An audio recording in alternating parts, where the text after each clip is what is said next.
Merci, monsieur le député. La parole est à présent à monsieur Christophe Di Pompeo pour La République En Marche.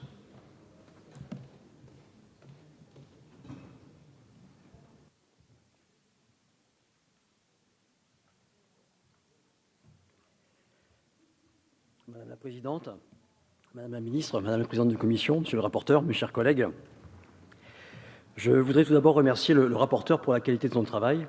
Vous nous avez dressé là un panorama complet de la situation à Cuba, tant au niveau politique qu'économique, et j'ai lu votre rapport avec beaucoup d'intérêt et beaucoup de plaisir. Il est vrai que Cuba a une place particulière dans l'imaginaire français, à la fois empreinte d'admiration, parfois d'incompréhension, mais toujours empreinte de passion. L'accord sur lequel nous discutons ce soir est un accord sensible, sous certains aspects, mais qui se veut fondamental dans la construction entre l'Europe et Cuba, entre Cuba et la France.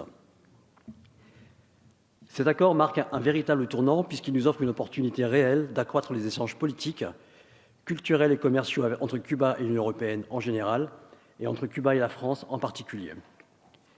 Cet accord intervient dans un contexte de revirement de la diplomatie américaine à l'égard de la République cubaine, et dans un contexte d'activité offensive de la diplomatie française pour élever le niveau de nos relations. Faut-il rappeler dans ce sens que la première visite d'un chef d'État occidental à la Havane, depuis 1959, c'était le 11 mai 2015, était celle d'un président de la République française. Je suis intimement convaincu que la France a un rôle majeur à jouer pour faire progresser le dialogue politique avec Cuba dans une relation constructive et orientée vers l'avenir. Je le pense, car il n'y a pas de passif entre nos deux pays. Je dirais même que la France a toujours été avant-gardiste dans les mains tendues à la République de Cuba. Bien sûr, il y a la question de la démocratie et des droits de l'homme, qui reviennent régulièrement lorsque l'on parle de Cuba, et c'est normal. Mais, étrangement, nous sommes plus exigeants avec Cuba qu'avec d'autres pays qui bafouent les droits de l'homme et qui pourtant entretiennent des relations commerciales fortes avec la France.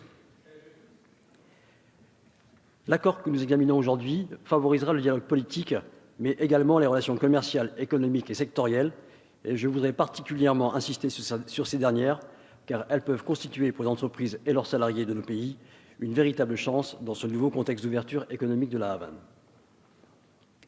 Sur ce dernier point, les objectifs mentionnés dans le document sont assez précis.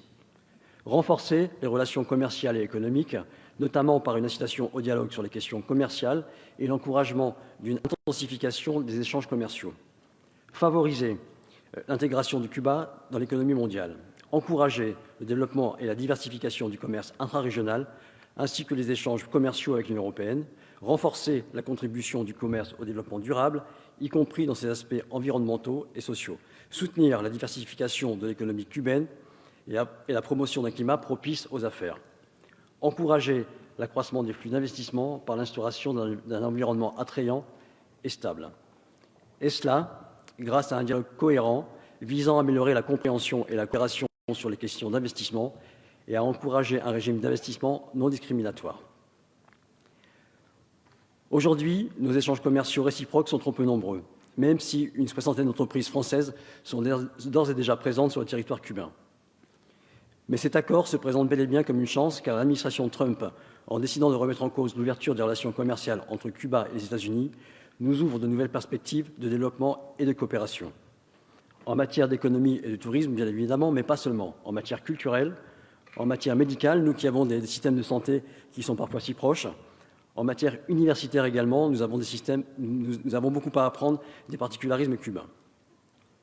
Alors que le Venezuela et la Chine sont aujourd'hui les premiers partenaires commerciaux de l'île, les États membres de l'Union européenne, et en particulier la France, ont tout loisir de monter maintenant sur ce podium et d'accroître les échanges à visée économique et culturelle.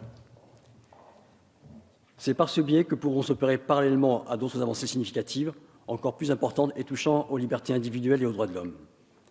Alors oui, je pense que c'est un accord qui va dans le sens historique d'une construction nouvelle et positive et fait enfin entrer par la belle porte la République de Cuba dans le partenaire contractuel. C'était jusqu'à aujourd'hui le seul pays latino-américain sans accord de coopération avec l'Union européenne. Et si nous le décidons, Cuba sera demain un partenaire de l'Europe et de la France à part entière. Je vous remercie. Merci, monsieur le député.